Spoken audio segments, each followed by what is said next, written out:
আসসালামু আলাইকুম প্রিয় দর্শক। ফেজ দ্য লেবারে আজকের আলোচনার বিষয়, একজন শ্রমিককে উৎসব ছুটির দিনে কাজ করতে বলা হলে তাকে কি ক্ষতিপূরণ দেওয়া হবে। প্রিয় দর্শক, শ্রম আইন ধারা 118 উৎসব ছুটি সম্পর্কে বলা হয়েছে। উক্ত 1 নং উপধারায় বলা হয়েছে, প্রত্যেক শ্রমিকের প্রতি পঞ্জিকায় 11 দিনের মজুরি সহ উৎসব ছুটি মঞ্জুর করতে হবে।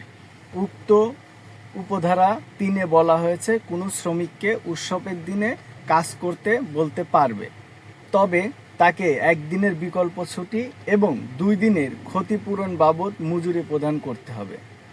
প্রিয় দর্শক, আমরা আজকে শ্রম আইন ধারা 118 থেকে যেটা বুঝলাম, কোনো শ্রমিককে কোনো মালিক পক্ষ চাইলে উৎসব ছুটির দিনে তার সম্মতিক্রমে তাকে ডিউটি করাতে পারবে, তবে তাকে ডিউটি করানোর বদলেতে তাকে কমপক্ষে 1 দিনের বিকল্প ছুটি এবং 2 দিনের ক্ষতিপূরণ বাবদ মজুরি প্রদান করতে হবে।